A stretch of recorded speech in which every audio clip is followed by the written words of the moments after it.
Hello guys, जय हिंद दोस्तों। मैं आज आप लोगों के लिए हिंदी में वर्णमाला के बारे में पढ़ाऊँगा। तो गाइस, मैं आप लोगों के लिए बहुत मेहनत करूँगा।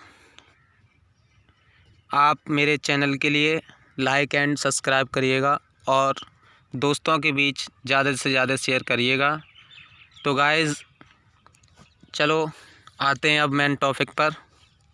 तो गाइस, क्या है कि मैंने ये अपने हाथों से बनाए हुए नोट्स हैं।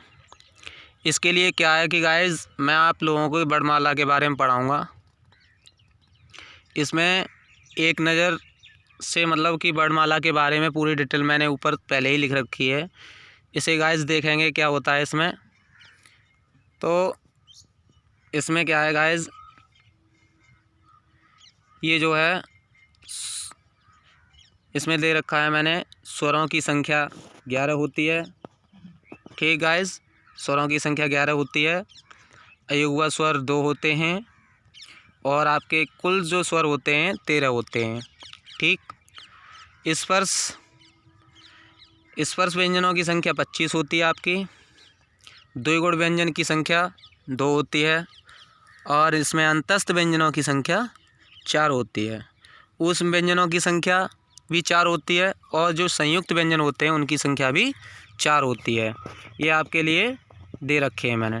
ठीक गाइस, इसमें क्या है कि 52 आपके अक्षर होते हैं। 52 अक्षरों की मैंने विस्तार में ना करके शॉर्ट में कर रखा था, लिख रखा था। ठीक, अब आगे चलते हैं हिंदी वर्णमाला की तरफ। ठीक, ये क्या है, इसमें मैंने वर्णमाला की डेफिनेशन दे रखी है। वर्णमाला में भाषा की सबसे छोटी इकाई ध्वनि है। इस ध्वनि को वर्ण कहते हैं।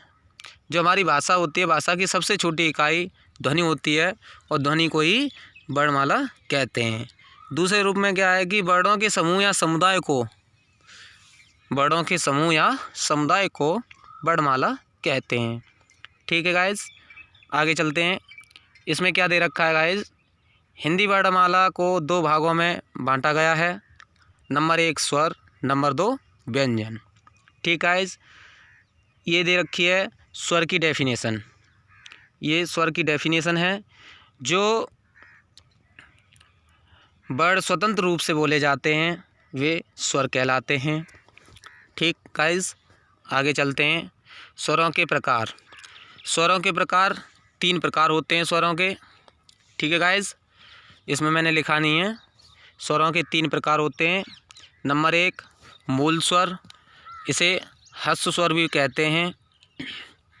ठीक है गाइस, अगला होता है 2 नंबर दीर्घ स्वर, नंबर 3 प्लुत स्वर। देखो कि गाइस, ह्रस्व स्वर में क्या आता है कि ह्रस्व स्वर में आपके ये आ ई उ रे से ये 4 आ जाते हैं और दीर्घ स्वर में मात्राएं मतलब होती हैं जो हमारे ये आते हैं 2 4 6 7, ये आ ई उ ए ऐ ओ औ। ठीक, ये 7 आ जाते हैं।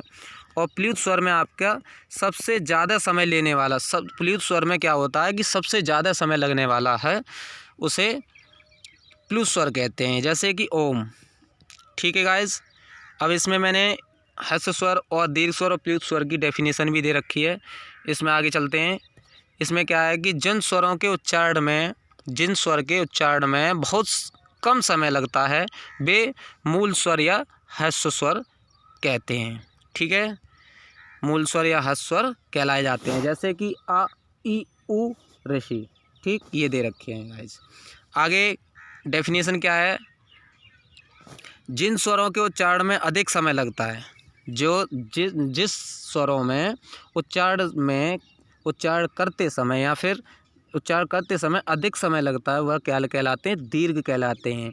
ये आपके गाइस मैंने दे रखे हैं, ये जैसे कि आ ई उ ए ऐ ओ औ। ठीक, आप भी गाइस बोल कर देख सकते हैं, ट्राई करके देख सकते हैं। ऐसा कुछ नहीं है कि मैं मतलब स्पष्ट नहीं कर पा रहा हूँ, तो आप बोल के, जैसे कि दीर्घ लंबा होता है तो उसे गाइस आप बोलकर डेफिनेशन को बोलकर या शब्द को बोलकर वेरीफाई कर सकते हैं। ठीक है, आपके लिए ये है। आगे क्या है, इसमें आगे क्या डेफिनेशन है, जिन स्वरों के उच्चारण में ह्रस्व व दीर्घ से अधिक समय लगता है वे प्लुत स्वर कहलाते हैं। जैसे कि ओम, मैंने ऊपर भी अभी बताया था गाइज, जिन स्वरों के उच्चारण में ह्रस्व व दीर्घ से अधिक समय लगता है वे प्लुत स्वर कहलाते हैं। ठीक है गाइज, आगे गाइज चलते हैं। स्वरों की संख्या 11 होती है। स्वरों की संख्या मैंने अभी बताई थी, ऊपर दे रखी थी सबसे पहले एक नज़र में, जो मैंने बताया था अभी एक नज़र में आपको देखना है, उसमें मैंने दे रखी थी गाइज। तो इसमें क्या होता है कि इसमें स्वरों की संख्या 11 होती है, अयुग्मा स्वर 2 होते हैं और कुछ मतलब कि कुल स्वर 13 होते हैं। स्वरों की संख्या 11 होती है और अयुग्मा 2 होते हैं। अयुग्मा कौन से होते हैं, जो आपके अंगा बोलते हैं, जैसे अनुनासिक अनुनास स्वर के लिए और विसर्ग के लिए जो बिंदी लगती हैं वो होता है अयुग्मा। ठीक, बाकी के आपके कुल स्वर 13 होते हैं। अनुस्वर के लिए ये जो मैंने डेफिनेशन बना रखी है, अनुस्वर के लिए इस तरीके से और विसर्ग के लिए इस तरीके से अंगा बोलते हैं इसे। ठीक है, आगे चलते हैं, स्वरों का वर्गीकरण। ठीक, डेफिनेशन ये मैंने लिख रखी है, स्वरों का वर्गीकरण। स्वरों का वर्गीकरण मैंने अलग तरीके से किया है, इसमें नीचे पहले ऊपर दे रखा था, फिर नीचे से दोबारा से मैंने इसको विस्तार के रूप में लिख रखा है। इसे क्या कहते हैं कि नंबर 1 मूल स्वर, ये दे रखा है मैंने, नंबर 1 मूल स्वर, ह्रस्व स्वर जो होता है कि ये 4 होते हैं, आ ई उ ऋषि। ठीक है, आगे आपका ये है दीर्घ स्वर। दीर्घ स्वर में क्या होता है कि ये 7 होते हैं, आ से लेके औ तक। ठीक, आपका मैंने अभी ऊपर बताया था दीर्घ स्वर में, दीर्घ स्वर या सजातीय स्वर, आपके में सजातीय स्वर अगर जैसे क्वेश्चन आ जाता है कि सजातीय स्वर कौन कौन से होते हैं, ठीक है ना, तो सजातीय स्वर में आपके 3 आते हैं, ये दे रखे हैं मैंने। ठीक, सजातीय स्वर बोलते हैं इसे, दीर्घ स्वर भी बोलते हैं। आगे नंबर आता है 4 दीर्घ स्वर, वो संयुक्त दीर्घ स्वर हो गया आपका। आगे आता है संयुक्त स्वर। संयुक्त स्वर को विजातीय स्वर भी बोलते हैं, सजातीय और विजातीय। ठीक है, सजातीय और विजातीय, ये चीज़ आपको ध्यान रखनी है। अगर इसमें डेफिनेशन में अगर कोई क्वेश्चन किसी भी प्रकार से एग्जामिनेशन में आ जाता है तो इसे आप भूलें ना। ठीक गाइज, आगे ये है संयुक्त स्वर। तो संयुक्त स्वर भी आपके 4 होते हैं, ए ऐ ओ औ। ठीक, ये दे रखे हैं मैंने आपको। आगे संयुक्त स्वर या स्वरों का निर्माण भी मैंने बताया है। इसमें क्या है, ये जो आ प्लस ई बना के प्लस ई करके ए हो जाता है, और 2 नंबर दे रखा आ प्लस ए बना के ए हो जाता है, और आ प्लस ऊ मिलाकर ओ हो जाता है, और आ प्लस ओ मिलाकर बड़ा औ बन जाता है। ठीक है गाइज, आगे है स्वरों का उच्चारण स्थान। स्वरों का उच्चारण स्थान 6 प्रकार से होता है, ये मैंने दे रखा है गाइज। इसमें क्या होता है कि कंठ से होता है आपका छोटा आ और बड़ा आ, और तालव्य से होता है छोटी ई या बड़ी ई, छोटी ई और बड़ी ई, सॉरी गाइज। आगे नंबर 3 है ओष्ठ। ओष्ठ मतलब कि हमारे ओठों से बोले जाने वाले ऊ आओ। ठीक है, ऊ आओ आप देख सकते हैं बोलकर, ठीक है, आप ट्राई कर सकते हैं, ऐसा कुछ नहीं है। ठीक है, आगे है मूल स्वर। मूल स्वर आपकी ऋषि होते हैं, ये जो दे रखी है। ठीक है, कंठस्थ कंठ तालव्य स्वर होते हैं ए ऐ। ठीक, और कंठ ओष्ठ स्वर होते हैं ओ औ। ठीक है गाइज, अब आपके आते हैं जीव के आधार पर स्वरों का उच्चारण स्थान। जीव के आधार पर उच्चारण स्थान ये होता है, देखो गाइज, इसमें क्या होता है कि जीव के आधार पर आपके 3 प्रकार के होते हैं, अग्रस्वर और मध्य स्वर और पश्च स्वर, ये आपके मैंने दे रखे हैं। ठीक गाइज, इसमें क्या होता है, अग्रस्वर में आपकी ई ए ऐ होते हैं, ये 4 होते हैं, और मध्य स्वर में आपका आ आता है ओनली। ठीक है, पश्च स्वर में आपके 5 हो जाते हैं। इसमें गाइज ऊ का ये जो दे रखा है मैंने, ये मिस्टेक हो गई थी, वैसे ये लिख दिया है पर ये नहीं होता है, इसमें 4 होते हैं इसमें गाइज। ठीक, ये 4 होते हैं। ठीक है, आप जब भी लिखें, नोट्स बनाएं आपके आप मेरे द्वारा, तो इसे लिख सकते हैं, ऊ हटाकर लिख सकते हैं। ठीक है, 4 होते हैं गाइज। वीडियो जब देखें आप तो रिवाइंड करके देख सकते हैं, पीछे करके। आगे आप आते हैं व्यंजन पे। ठीक है गाइज। व्यंजन में क्या होता है, जो वर्ड व्यंजन में जो वर्ड स्वरों की सहायता से बोले जाते हैं वो व्यंजन कहलाते हैं। क्या होता है गाइज, जो वर्ड आपके स्वर की सहायता से बोले जाते हैं वो क्या कहलाते हैं, व्यंजन कहलाते हैं। ठीक, ये 6 प्रकार के होते हैं व्यंजन, आपके 6 प्रकार के होते हैं। 6 प्रकार के किस तरीके से होते हैं गाइज, ये मैंने आपको नीचे लिख रखा है। इसमें क्या होता है कि नंबर 1 होता है स्पर्शी व्यंजन, जिसे बोलते हैं हम स्पर्श व्यंजन। ठीक है। नंबर 2 होता है उत्क्षिप्त व्यंजन। नंबर 3 होता है अनुनासिक व्यंजन। ठीक है। अंतस्थ व्यंजन होते हैं। नंबर 5 ऊष्म व्यंजन होते हैं। ठीक है। नंबर 6 संयुक्त व्यंजन होते हैं।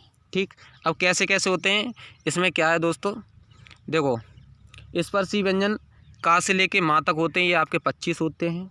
उत्क्षिप्त व्यंजन अड़ा और ढा होता है। ठीक है। उत्क्षिप्त व्यंजन आ भी जाता है, कई बार आया हुआ भी है यूपी टेट और सी टेट में, मैंने देखा, सी टेट में भी देखा था उत्क्षिप्त व्यंजन।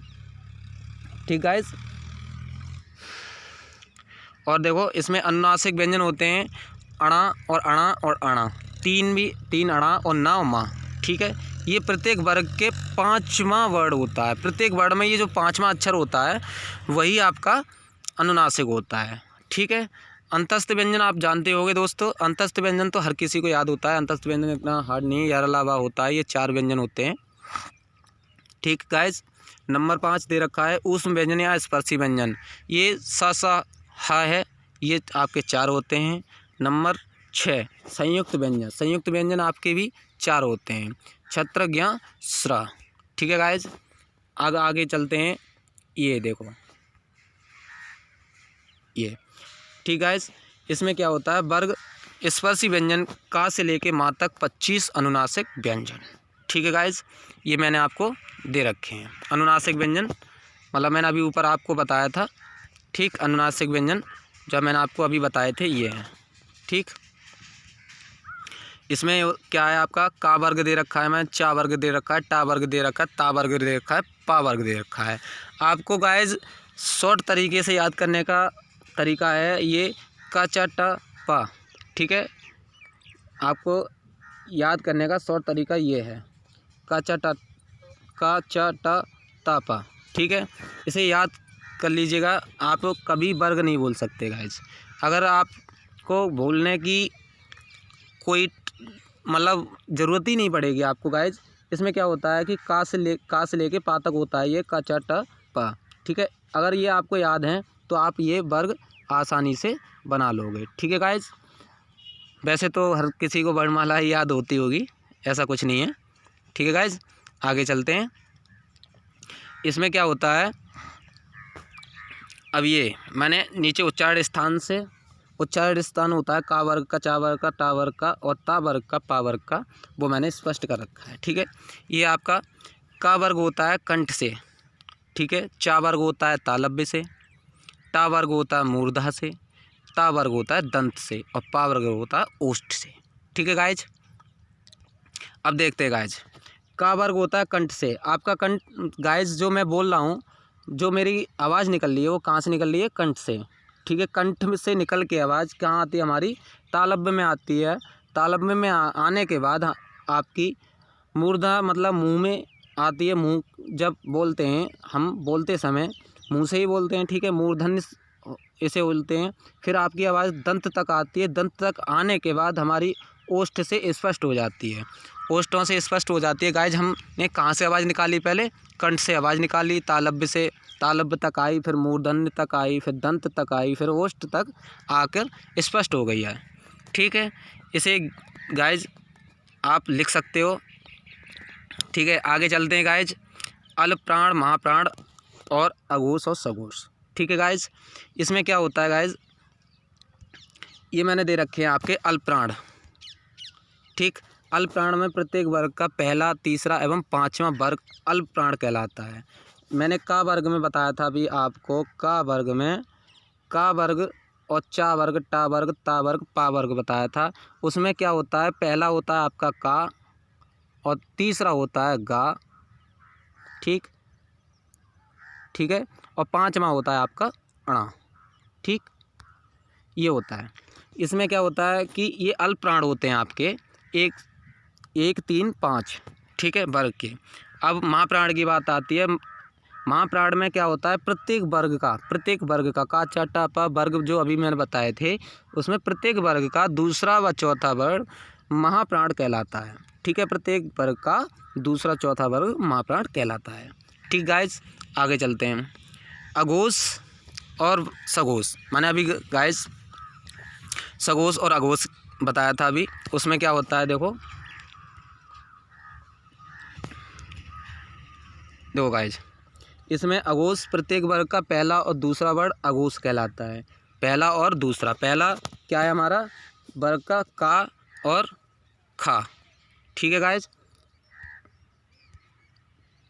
का और खा, ठीक है गाइस, का और खा, ये आपका पहला होता है, ये आपका दूसरा होता है, ठीक है। अब सघोष में आता है प्रत्येक वर्ग का तीसरा और चौथा व पांचवा, ठीक है, सघोष होता है, ठीक। अघोष का मतलब होता है आगे का और सघोष का मतलब होता है पीछे का, ठीक है। आगे के 2 और पीछे के 3, मतलब कि 5, ठीक है। अघोष और सघोष याद करने के वर्ग में सरल तरीका है दोस्तों आपका। अब आगे आता है अंतस्थ व्यंजन। अंतस्थ व्यंजन में मैंने बताया था ऊपर एक नज़र में मैंने बताया था कि एक नज़र में आपको देखना है, तो इसमें दे रखा था मैंने ऊपर या रा ला बा, ठीक है। ये आपके अल्पप्राण होते हैं और ये सघोष भी होते हैं, ठीक है गाइज। अल्पप्राण होते हैं और ये अघोष भी होते हैं, ये दे रखे हैं, ठीक है। अर्धस्वर आपके या और बा होते हैं, ये या है और ये बा है। अर्धस्वर या और बा होता है। स्पर्शी व्यंजन आपका ला हो जाता है, ठीक है, और लुंठित रा हो जाता है। रा बोलते समय रा, जैसे हमारे लुंठित मतलब कि कंठ से जो आवाज़ रा की आती है उसे लुंठित करती हुई आती है, लवेटती हुई आती है, उसे क्या कहते हैं हम, लुंठित कहते हैं, ठीक है गाइस। आगे चलते हैं। ऊष्म संघर्षी व्यंजन आपके 4 होते हैं, स श हा, ठीक है, जिसमें से श हा श 3 होते हैं, ये महाप्राण होते हैं। और ये अघोष तथा हा, ये जो मैंने बताया था अभी, ये बता रहा हूँ देखो, जैसे कि स श ह, जिसमें से स मतलब 3 जो सा होते हैं ये वाले, ये महाप्राण अघोष होते हैं, तथा हा होता है आपका महाप्राण सघोष, ठीक है। ये ध्यान रखना गाइस, आपका हा जो होता है महाप्राण सघोष होता है, ठीक है गाइस। संयुक्त व्यंजन आपके 4 होते हैं, छत्रज्ञ श्र, ठीक है गाइस। आपका आगे आता है संयुक्त व्यंजनों का निर्माण।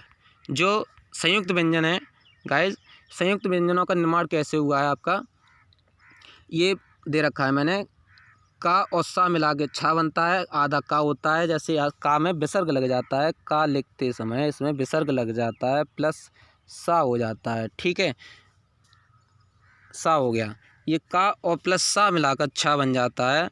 और त्रा आपका ता प्लस रा, ठीक, मिलाकर त्रा बन जाता है, ठीक है गाइज।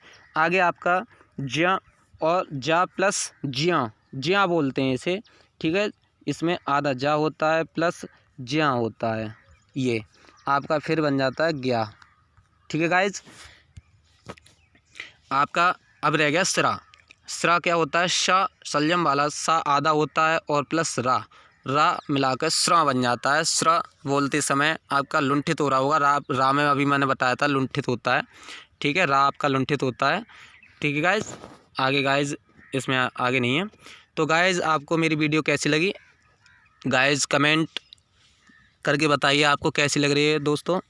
तो गाइज मैं आपसे रिक्वेस्ट करूँगा, या फिर आप ही देखो जानकार हो, इसमें क्या होता है गाइज, आपको लाइक एंड सब्सक्राइब करनी होगी वीडियो मेरी, जैसी भी है आपको कमेंट करना होगा। कमेंट में बताइए दोस्तों कैसा लगा आपको। थैंक यू गाइज, जय हिंद दोस्तों।